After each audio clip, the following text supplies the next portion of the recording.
Now, at dedoc events, we often talk about access. We've talked about this today. We talked about access to insulin at our most recent symposium at ATTD.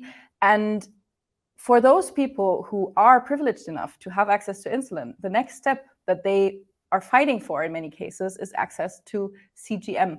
And that is something that I know is really relevant to a lot of advocates out there. And today we have invited someone who's been fighting for this very thing in the Netherlands for more than 4 years. So welcome to the stage, Orietta. Hi everyone. Hi, Orietta. So you've been working on this for 4 years, is that right? How did you get started advocating for CGM access? Well, the thing is actually, I have type 1 diabetes. I've had it for 20 years. And me and my husband, we really wanted a child. And my A1C was by far not good enough for a healthy pregnancy with type 1 diabetes. So my nurse, she suggested a CGM. And I really did not want any other technology on my body anymore. But she convinced me to try it. And within 2 months, I realized I never want to do without anymore, because suddenly I had so much control over my type 1 diabetes that I realized this is changing my life. And then I started looking into how can I keep using this, if not for pregnancy, but for the rest of my life.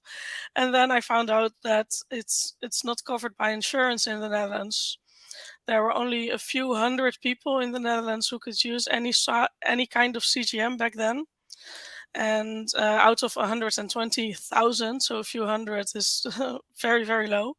Yeah. And then online, I met another woman with type 1 diabetes who was thinking the same thing. And we just decided to advocate together.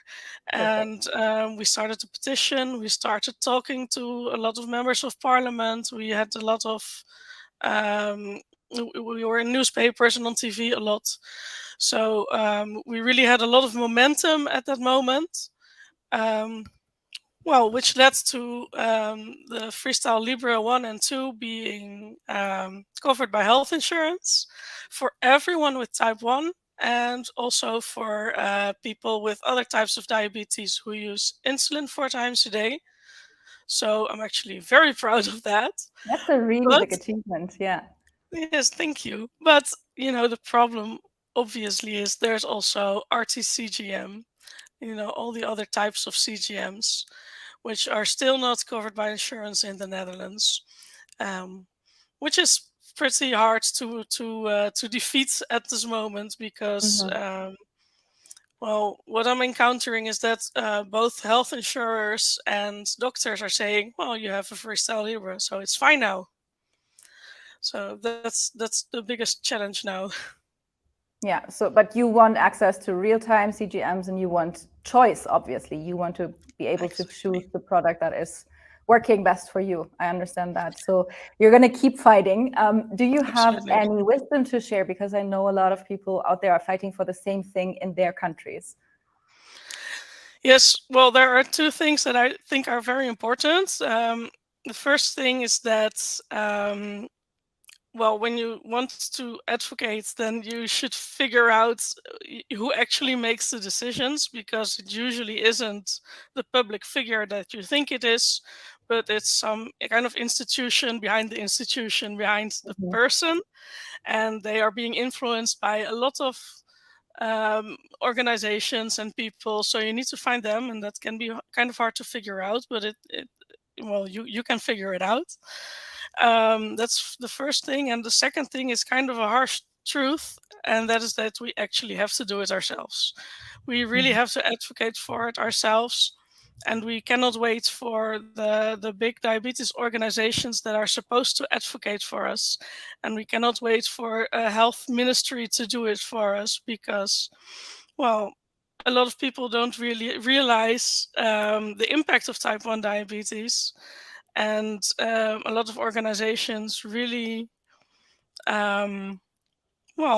care about their own existence more than they care about advocating for what we actually need, which means that they will um, agree to much less than what we actually need.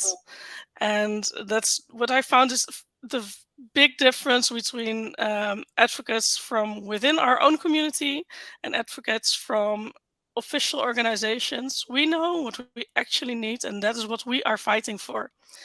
And the organizations, they take every little win and say, see, this is why we are great. And well, it really shook me up, honestly, to find out that, Mm.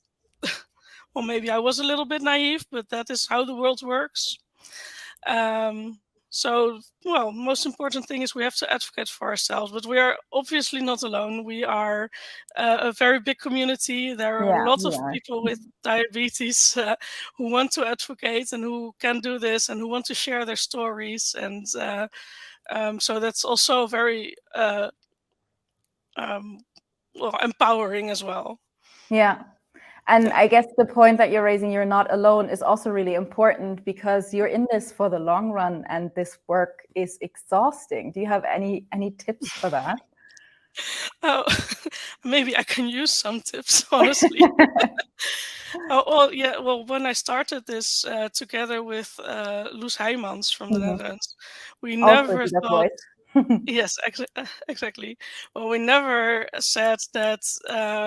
We never thought that it would take this long. We thought we would Mhm. fight for a couple of months, and then, the politicians would take it further. But well, here we are, 4 years later. We have made Mm. some bigger and smaller steps, but we are definitely not there yet. So you really need to take care of yourself, put yourself and your own health first, and also you need to let other people help you, which is something that I struggle with, honestly.